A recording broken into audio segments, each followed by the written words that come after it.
ये बात कुछ साल पहले की है, जब मेरे पति के दोस्त ने मेरी ऐसी हालत की कि मैं आपको क्या बताऊं।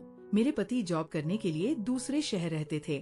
उनका एक दोस्त यहीं हमारे शहर में ही रहता था। मेरे पति ने मेरे से मिलाया था और अपने दोस्त से बोल कर गए थे कि अगर नेहा कुछ काम पड़ी तो अपने भाभी की हेल्प कर देना और मार्केट से सामान लाकर घर पहुंचा देना। उनके दोस्त बहुत अच्छे थे। जरूरत पर हमारे घर का भी कोई काम कर दिया करता था। एक दिन जब मेरे पति घर पर नहीं थे, उसका दोस्त, जो हमेशा मुझे ऐसे देखता था जैसे उसने कभी मेरे जैसी खूबसूरत औरत ही नहीं देखी हो। मेरा नाम नेहा है। मेरी उम्र 26 साल है। मैं आपको अपने पर बीती कहानी सुनाने जा रही हूँ। एक दिन की बात है, उसने मेरे दरवाजे पर दस्तक दी। मैं पहले ही समझ गई थी, क्योंकि उसकी नजरें हमेशा मुझ पर रहती थी। वैसे भी वह मेरे पति से ज्यादा स्मार्ट था और मेरा दिल भी उसी की तरफ झुकता था। दरवाजा खटखटाया तो मैंने पूछा, कौन है? बाहर से आवाज आई, भाभी जान। आर्यन आवाज सुनते ही मेरी दिल की धड़कन एकदम तेज हो गई। उसने पहली बार मुझे भाभी जान कहा था और उसका बोलने का कुछ अलग ही अंदाज था, जैसे वो कहकर कुछ और समझा रहा हो। मैंने फौरन दरवाजा खोल दिया। उसने पूछा, आप कैसी हो? मैंने धीरे से कहा, मेरी गर्दन में बहुत दर्द है। आर्यन ने हंसी दबाकर जवाब दिया, अगर आप चाहो तो मैं मालिश कर देता हूँ, दर्द जल्दी ठीक हो जाएगा। उसकी बात सुनकर मेरी सांसें अटक गई। मैं जानती थी वो असल में क्या कह रहा है, लेकिन मेरा भी मन तो वही चाहता था। मैंने बस सर हिला दिया और वो अंदर आ गया। मैं बेड पर लेट गई। उसने अपने हाथ रगड़कर गर्म किए और मेरे पास बैठ गया। उसका शरीर मेरे बिल्कुल करीब था। उसकी एक हाथ मेरी गर्दन को छू रही थी। जैसे ही उसने मेरी गर्दन पर मालिश शुरू किया, मेरी सांसें तेज हो गई। उसकी उंगलियों का स्पर्श सीधा दिल तक उतर रहा था। कभी वो हल्का सा दबाता, कभी ज्यादा। मैंने पलकें बंद कर ली और अपने होंठ काटने लगी। आर्यन धीरे से बोला, भाभी जान लगता है, मालिश अपना काम कर रहा है। उसकी मुस्कान, उसकी नजरें, सब मेरे काबू से बाहर हो रही थी। मैं चुप थी, लेकिन अंदर से पूरा जिस्म हिल रहा था। उसकी उंगली मेरे अंदर जा रही थी। दोस्तों, इतनी स्टोरी आपको अच्छी लगी है तो सबसे पहले वीडियो को लाइक कर दें और चैनल को सब्सक्राइब कर दें। और दोस्तों, सब्सक्राइब जरूर करना। जो सब्सक्राइब करेगा उससे मैं रात को कॉल करूंगा, इसलिए जल्दी से सब्सक्राइब कर लो। चलो अब कहानी शुरू करते हैं। कभी कुछ नीचे चली जाती, कभी कुछ ऊपर। मैंने उसके हाथ को रोकना चाहा पर रोक नहीं पाई। कमरे में सिर्फ मेरी धड़कन की आवाज सुनाई दे रही थी। आर्यन और करीब आया और धीरे से बोला, मैं जानता हूँ आप भी यही चाहती को, बस एक ही बार कह दीजिए। मैंने उसकी तरफ देखा। उसकी आंखों में वही भूख थी जो मैं पहले भी महसूस कर चुकी थी। मैं कुछ नहीं बोली, सिर्फ आंखें झुका ली। उसने मालिश साइड के टेबल पर रखा और पास आ गया। अब हम दोनों के बीच सिर्फ एक कदम की दूरी थी। मेरी उंगली उसके हाथ से जा लगी और मुझे लगा जैसे करंट लग गया हो। मैंने धीरे से कहा, आर्यन। उसने मुस्कुराते हुए जवाब दिया, बस भाभी जान, अब मैं समझ गया। कमरे की हवा गर्म हो गई। दरवाजा बंद था। पति घर पर नहीं था। मैं और आर्यन एक ऐसे मोड़ पर थे जहाँ से लौटना मुश्किल था। आर्यन सीधा मेरी आंखों में देखने लगा। उसकी नजरें ऐसी थी जैसे पूरा जिस्म देख रही हो। मैं चुप थी, बस होंठ काटती रही। उसने धीरे से कहा, भाभी जान, आप बोलती क्यों नहीं? आपके चेहरे पर सब लिखा है। मेरे लिए संभलना मुश्किल हो रहा था। मेरा दिल तेज धड़क रहा था। मैंने बस अपने आप को संभाला और पलटकर उसे देखने लगी। वह धीरे से करीब आया। उसके हाथ मेरी गर्दन पर रुक गए। मैं एक पल को सख्त हो गई, पर अगले ही पल मैंने अपनी आंखें बंद कर ली, जैसे मैं भी तैयार हो चुकी थी। आर्यन धीमी आवाज के साथ कहा, अभी दर्द कम करना है या और ज्यादा करना है? मेरे होठों पर हल्की सी मुस्कुराहट आई, लेकिन मैंने कुछ नहीं बोला। उसकी आवाज, उसकी सांसें, सब कुछ मेरे अंदर घूम रही थी। कमरे में सिर्फ लाइट की हल्की रोशनी थी।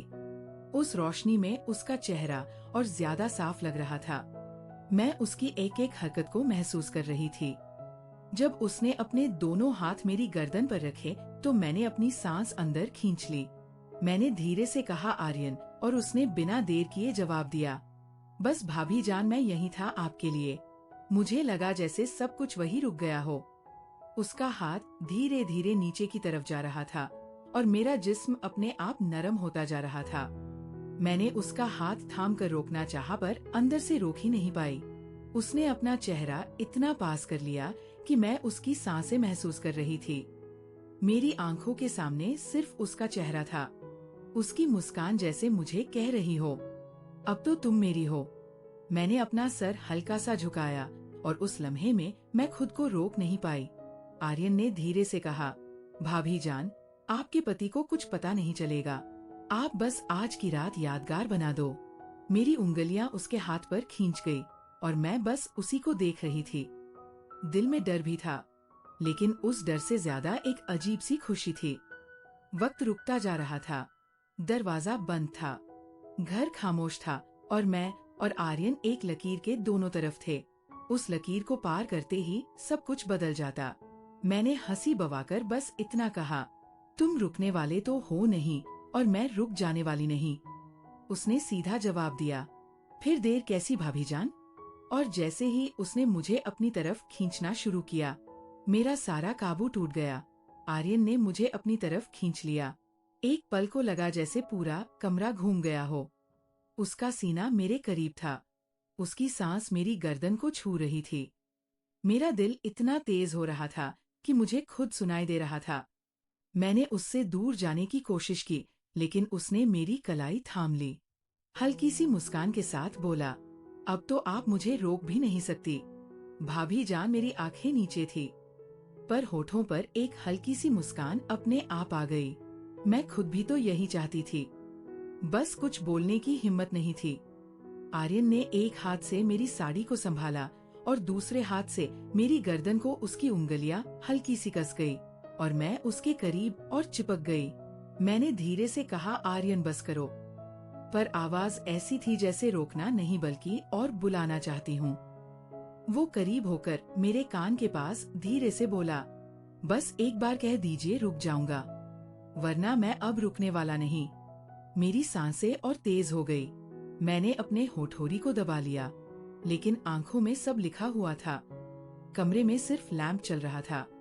उसकी रोशनी में उसके चेहरे की हर लकीर और तेज लग रही थी। उसकी नजरें मेरी आंखों से जाकर होठों पर रुक गई।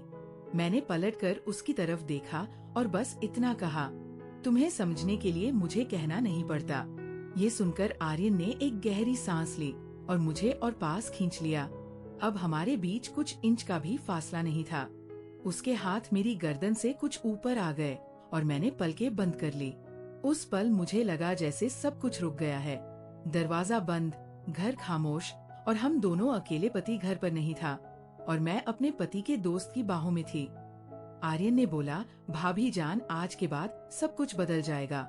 मैंने आंखें बंद रखकर सिर्फ एक हल्की सी आवाज निकाली, जो होना है सब हो जाने दो। और अगले ही पल आर्यन ने एक कदम आगे लिया, जहाँ से लौटना मुश्किल था। आर्यन का चेहरा मेरे बिल्कुल पास था। उसकी नजरें मेरी आंखों से होठों तक बार बार जा रही थी। मैंने अपने होंठ दबा लिए और उसकी भूख मुझे साफ नजर आ रही थी। मैंने हल्की सी आवाज में कहा, आर्यन, अगर कोई आ गया तो। उसने हंसी दबाकर जवाब दिया, दरवाजा बंद है और घर में और कोई नहीं, अब सिर्फ मैं और आप हूँ। उसकी आवाज इतनी मधुर थी कि मेरे पैर अपने आप नरम हो गए। मेरा दिल कह रहा था रुक जाओ, पर जिस्म कह रहा था रुकना मत। आर्यन ने एक हाथ से मेरी गर्दन को और कस लिया और दूसरे हाथ से मेरी साड़ी को साइड कर दिया। उसकी उंगलियां मेरी गर्दन के पास से फिसलती हुई नीचे आई। मेरी सांसें फिर से तेज हो गई।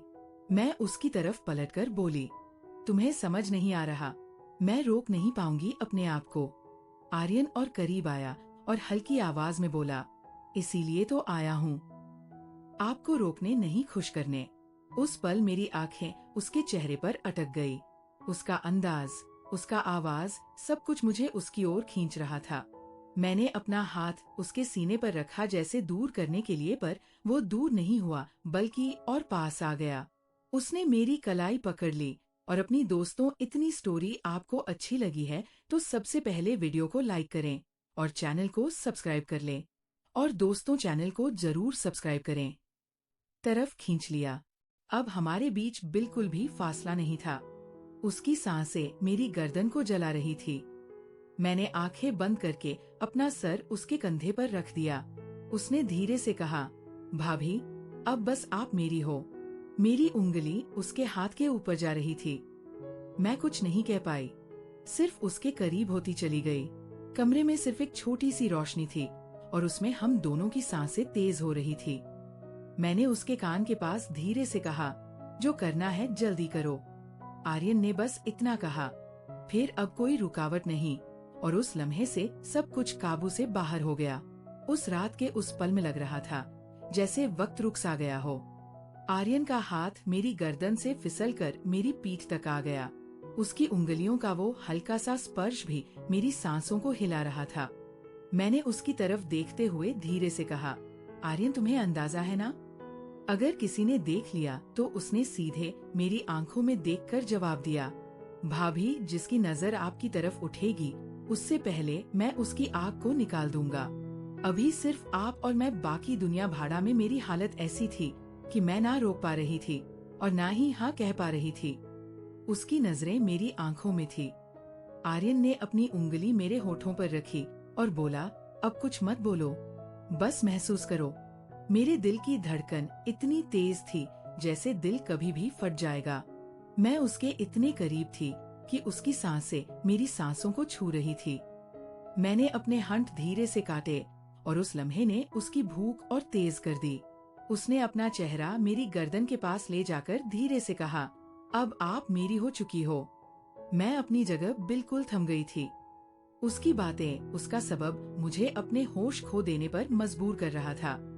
मैंने आंखें बंद करके बस ये कहा, जो शुरू किया है अब पूरा कर दो। आर्यन की मुस्कान और तेज हो गई। उसने मुझे अपनी तरफ और कस लिया और उस रात कमरे की वो खामोशी सिर्फ हमारी सांसों की गर्मी से टूट रही थी। आर्यन ने मुझे अपनी बाहों में इस तरह कस लिया जैसे मैं उसकी सांसों का हिस्सा बन गई हो। उसकी उंगलियां अब धीरे धीरे मेरी गर्दन से नीचे सरक रही थी और मैं बस अपनी सांस रोककर महसूस करती जा रही थी। मेरी हालत ऐसी थी कि मैं बेकाबू हो चुकी थी। मैंने धीरे से उसके कान के पास जाकर कहा, बस अब और इंतजार मत कराओ आर्यन। दोस्तों, इतनी स्टोरी आपको अच्छी लगी है और इसका दूसरा पार्ट देखना चाहते हैं तो सबसे पहले वीडियो को लाइक कर दें और चैनल को सब्सक्राइब कर दें। अगर इस वीडियो पर 50 कमेंट आ गया तो मैं इसका नेक्स्ट पार्ट लाऊंगा, तो इसलिए जल्दी से सब्सक्राइब कर लो और कमेंट में लिख दो पार्ट।